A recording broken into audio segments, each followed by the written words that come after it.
네, 안녕하세요. 유한타증권에서 제약바이오 담당하고 있는 하현수라고 합니다. 이제 최근에 제약바이오 주가가 조금 이제 반등을 하는 경향이 보이기도 하고 이런 것들이 기대감이 반영됐다라고 좀 생각을 해서 자료를 작성을 했고 관련된 자료에 대해서 이제 좀 소개를 해드리려고 합니다. 이제 최근에 2010년대에 들어와서 이제 제약바이오 주가가 좀 좋았던 시기들, 크게 세 군데 정도 시기들을 좀 볼 수가 있는데 2015년, 2017년, 2020년 이렇게 세 군데 정도를 좀 볼 수가 있고 2015년 같은 경우는 탄미약품이 사노피, 존슨앤존슨, 베링거 인겔라임 같은 글로벌 빅파마들에게 대형 기술 이전들을 연달아 이어지면서 이제 글로벌 블록버스터 의약품 개발에 대한 좀 기대감들이 가장 고조됐던 시기 중에 하나다라고 보고 있고 2017년 같은 경우는 이제 셀트리온의 램시마 IV가 미국 시장에서 이제 판매를 시작하면서 미국 시장 진출에 대한 기대감을 좀 불러일으켰다라고 보고 있고 마지막 최근에 가장 가까웠던 이제 20년 같은 경우는 다들 아시는 것처럼 코로나19 시기였다 보니까 이제 코로나19 관련돼서 백신이나 치료제 개발에 대한 기대감들이 가장 크게 반영됐던 시기다라고 좀 보고 있고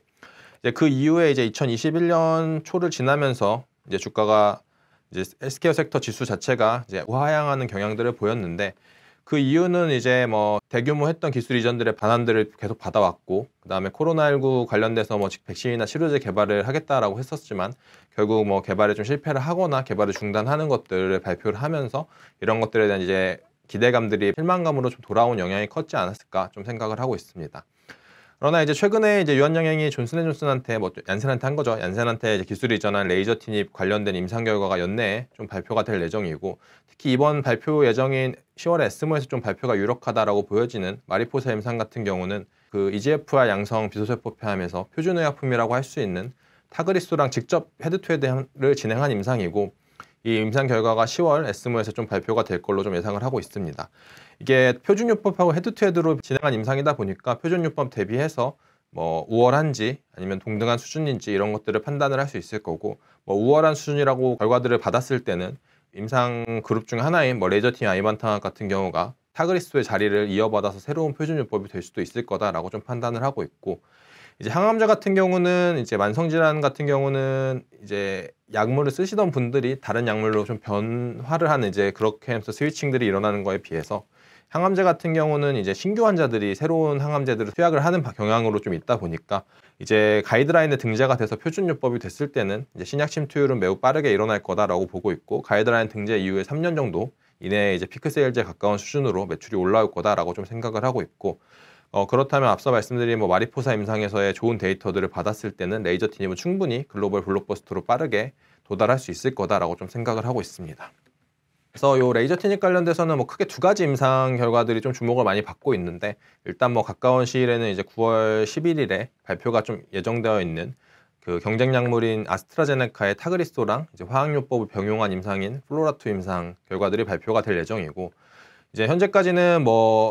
그 월드 폐암학회의 임상 초록들은 다 공개가 대부분 됐지만 이제 플로라2 같은 경우는 그 학회 당일까지 엠바고가 설정되어 있다 보니까 이제 당일인 9월 11일에 확인을 할 수 있을 거다라고 보고 있고 이제 또 다른 임상으로는 아까 말씀드린 이제 10월에 에스모에서 마리포사 임상 결과가 발표될 걸로 좀 예상이 되고 여기에서 이제 타그리소 단독요법 대비해서 어떤 결과들을 보였는지를 확인할 수 있을 거다라고 좀 판단을 하고 있습니다. 그래서 현재 단독요법과는 이제 헤드투헤드 임상에서 어떤 결과들이 나올 거다 보니까 여기서 우위를 좀 판단할 수 있을 거다라고 하고 있지만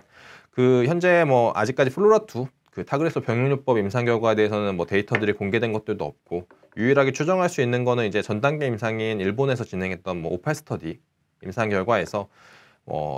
좋은 이제 효과들은 타그리소랑 화학요법 병용에서 좀 보여줬지만 효과와 동반해서 이제 중증 부작용이라고 할 수 있는 3, 4등급 부작용 빈도가 한 거의 90% 가까운 수준 환자들에서 나타나면서 이런 이제 중증 부작용 빈도가 이제 타그리소 병용요법이 새로운 표준요법이 되기는 좀 무리가 있지 않을까 좀 생각을 하고 있고 이건 이제 플로라2 임상 결과에서도 유사한 양상을 보였을 때는 레이저팀 아이반탕합한테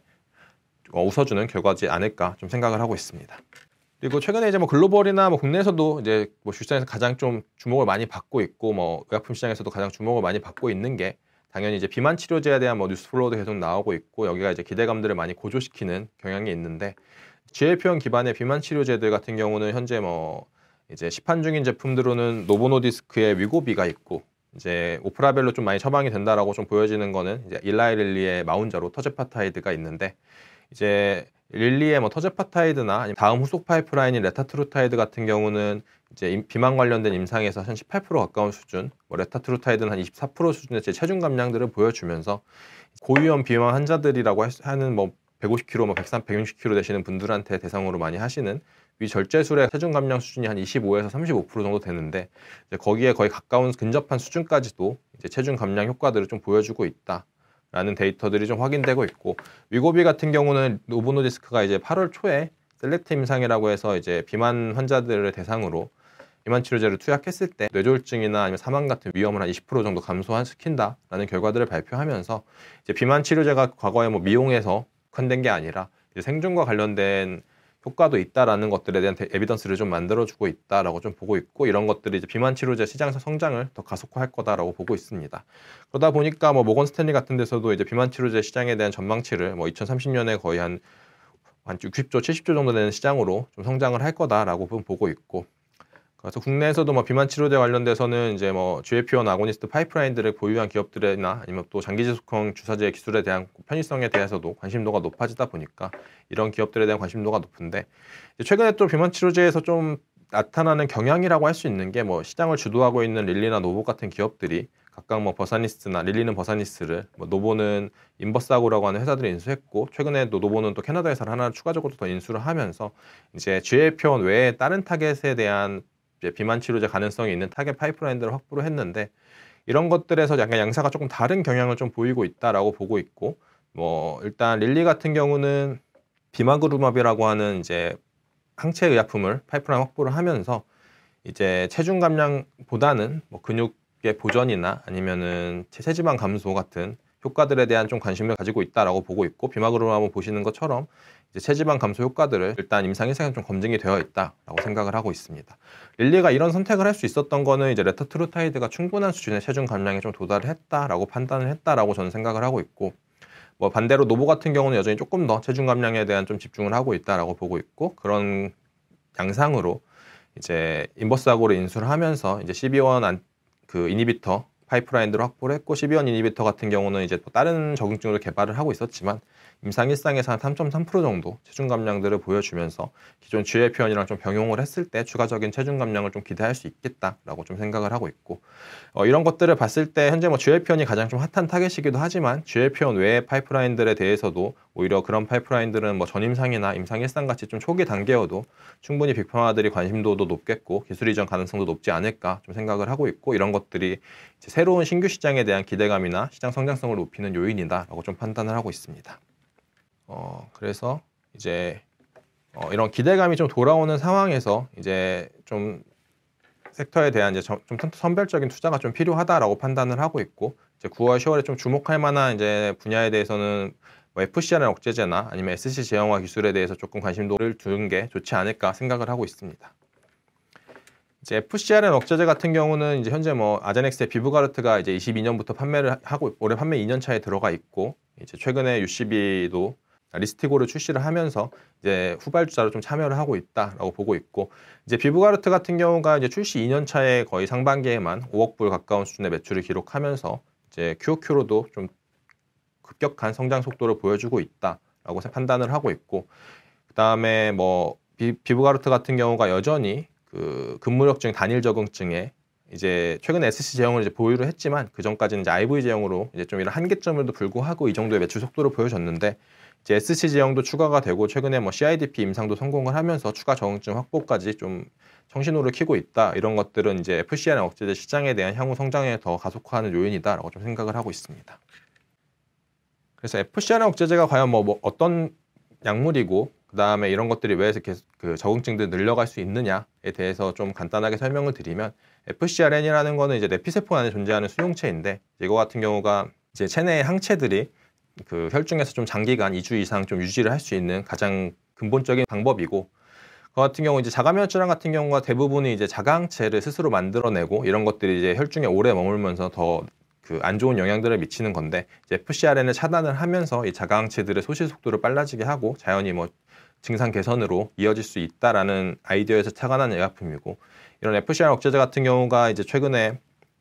뭐 현재 뭐 개발하고 있는 거는 비브가르트가 출시가 돼 있고 UCB의 리스트고도 출시가 돼 있는 상황에서 이제 존슨앤존슨 같은 경우는 니포칼리맙을, 그다음에 국내 한올바이오파마랑 이뮤노반트 같은 경우는 바토클리맙을 개발을 하고 있는 단계고, 이들은 모두 이제 뭐 근무력증 같은 경우는 워낙 뭐 유명한 질환이다 보니까 개발을 하고 있고, 이외에도 뭐 CIDP는 최근에 뭐 비브가르트가 성공을 했고, 그레이브스병은 바토클리맙으로, 이제 테드도 뭐 이뮤노반트가 하고 있고, 류마티스 같은 경우는 존슨앤존슨들이 임상을 하고 있는 것들, 이런 것들을 토대로 해서 비브가르트의 향후 매출 같은 경우는 당연히 뭐 MG 매출이 좀 크긴 하겠지만, MG 외에도 뭐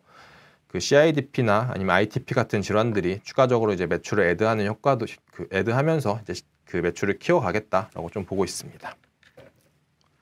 그래서 이들 임상이 왜 중요한지에 대해서 임상을 간단하게 말씀을 드리면, 임상 일상에서 뭐 다들 뭐 비브가르트나 아니면 니포칼리맙, 바토클리맙 같은 의약품들이 다 항체를 빨리 소실시키는 거에 대한 데이터는 임상 일상에서 충분히 확인을 했겠지만,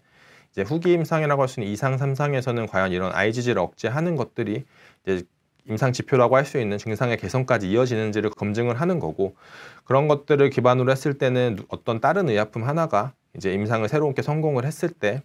이제 뭐 비브가르트가 임상을 성공했다고 치면 뭐 니포칼리맙이나 바토클리맙 같은 의약품도 동일한 적응증에서 이제 임상을 성공할 가능성은 당연히 높아지고 있다라고 저는 판단하고 있고, 이런 것들은 이제 시장에서도 뭐 7월 14일에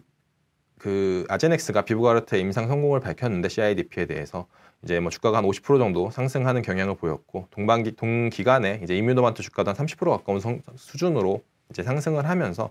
이제 하나의 성공이 다른 경쟁약들의 성공으로 이어질 수 있다. 그리고 FcR 억제제들의 타겟 시장이 커지는 거에 대한 기대감들이 높아지고 있다라고 좀 판단을 하고 있습니다. 그래서 이제 9월에 이제 주목해야 될 좀 데이터라고 할 수 있는 건, 이뮤노반트가 현재 뭐 바토클리맙으로 개발을 다시 이어가고 있지만, 바토클리맙은 뭐 개발 지원 사유에서 보듯이 이제 그 알부민 문제를 여전히 가지고 있었었고, 알부민 낮추기 때문에 뭐 부가적으로 이제 고지혈증 같은 증상들을 보였고, 이런 것들은 뭐 조절이 된다고 하지만 만성질환과 비슷한 자가면역 질환에서는 부담으로 올 수밖에 없고, 그러다 보니까 이뮤노반트는 후속 파이프라인인 1402를 개발을 시작을 했고, 1402의 임상 일상 데이터들의 단해 투여 임상 일상 데이터를 9월에 공개를 하겠다라고 밝히면서, 이제 9월 데이터가 가장 중요한 데이터라고 판단을 하고 있는데, 이제 이거 일상에서 단해 투약 데이터가 왜 중요하냐라고 보면은, 이제 단해 투약에서 알부민 억제가를 확인을 할 거고, 알부민 억제가 없다고 치면 다해 투약에서도 유사한 경향성으로 이어질 수 있다. 그리고 이건 향후에 이제 부작용 측면에서 훨씬 더 자유로운 영향을 줄 수 있다. 이런 것들 때문에 이 9월에 나올 이제 단해 투약 임상 일상 데이터가 가장 중요하다라고 좀 판단을 하고 있고, 뭐 이 데이터가 나옴에 따라서 이뮤노반트 주가와 뭐 국내 한올바이오 주가는 당연히 변곡점을 찍을 수 있고, 뭐 그 알부민 이슈가 없이 IgG 억제를 잘하는 데이터를 얻었을 때는 둘 다 이제 급격한 반등이 일어날 수 있을 거다라고 생각을 하고 있습니다. 그리고 마지막으로 이제 SC지형화 기술에 대한 얘기들이 조금 많이 있는데, SC지형 같은 경우는 쉽게 말해서 이제 정맥 주사하는 의약품들을 피하 주사 의약품들로 바꿔주는 기술이고, 이 기술 같은 경우는 이제 글로벌에서는 할로자임이 대표적인 기업이고, 국내에서는 알테오젠이 이제 할로자임에 이어서 두 번째 기업이다라고 좀 잘 알려져 있는데, SC지형 같은 경우는 당연히 뭐 피하 주사로 바꿔주면서 편의성을 높이는 기술로 주목을 많이 받았고, 하지만 최근에 좀 얘기가 나오는 것들은 이제 뭐 IRA 법안이 그 CMS라고 해서 메디케어 의약품들을 통제를 하는 이제 CMS의 이제 약가 협상에 대한 권한들을 부여를 했고, 이제 그 8월 말에 이제 협상 대상 품목이, 이건 예상은 아니고 품목인데, 품목들이 이제 나왔는데, 이들 같은 경우가 미국에서의 매출이 500억 달러 정도 될 정도로 어마어마한 매출들을 기록했는데, 이런 의약품들의 이제 약가를 25에서 65% 정도 이상 깎겠다라고 하다 보니까, 이런 것들이 이제 빅파마들에게 부담으로 다가올 수 있고, 빅파마들은 이거에 대한 대처 방안으로 이제 소송들을 진행을 하고 있는 상황이다라고 좀 보고 있습니다. 근데 이제 SC지형 같은 경우가 뭐 미국에서는 SC지형을 조금 다른 IV랑 좀 다른 신약으로 좀 분류를 하는 경향들이 있다라고 좀 생각을 하고 있고, 특히나 뭐 히알루로니다제 같은 경우는 새로운 활성 성분으로 좀 표기를 하고 있을 정도로 이제 뭐 복합제 같은 개념으로 좀 보고 있다. 그리고 뭐 CMS의 가이드라인에서도 이런 경우에 좀 새로운 의약품으로 볼 수 있는 가능성에 대해서 열어놨다 보니까, 이런 것들을 종합적으로 고려할 때 SC지형화 기술 같은 경우는 향후에 뭐 편의성뿐만 아니라 CMS의 약가 협상을 좀 회피해서 좀 더 오랜 기간 매출을 보전할 수 있는 약가를 좀 보호할 수 있는 방법으로 좀 주목을 받을 수 있다라고 보고 있고, 이런 경향들은 이제 25년에 이제 협상 대상으로 공개가 유력한 뭐 키트루다나 옵디보들이 현재 SC지형을 개발하고 있고, 뭐 25년 상반기에는 둘 다 뭐 출시가 좀 유력하다 보니까 이때 과연 이제 이들이 포함이 되는지 SC 제형이 안 되는지에 대해서 이제 확실히 확인은 되겠지만 그 전에라도 비포나들 같은 경우는 일단 준비를 해놓고 혹시나 가능성에 대해서 열어두고 딜을 하는 것들이 맞지 않을까라는 판단에서는 그 전부터도 충분히 SC 제형화 기술은 주목을 받을 거다라고 생각을 하고 있습니다. 간단하게 정리해서 말씀을 드리면은 이제 제약바이오 섹터 같은 경우는 21년 초 이후에 장기간 이제 실망감 속에서 이제 언더퍼폼하는 경향들을 보였었는데 이런 이제 기대감들을 다시 충족시켜줄 수 있다라고 보는 거는 레이저티닙의 블록버스터 가능성 그리고 데이터들 공개가 이어지고 뭐 FDA 허가 신청 이런 것들에 대한 모멘텀들이 이어지면서 섹터 내 기대감들이 돌아올 거다라고 보고 있고 그 기대감 속에 돌아오는 상황에서 선별적인 투자가 필요하다라는 판단에서는 뭐 FcRn 억제제나 아니면 SC 제형화 기술이 정책적으로도 좀 주목을 받을 수 있다라고 생각을 하고 있고 이런 것들에 대해서 좀 관심을 가질 필요가 있다라고 좀 생각을 하고 있습니다. 네, 지금까지 들어주셔서 감사합니다.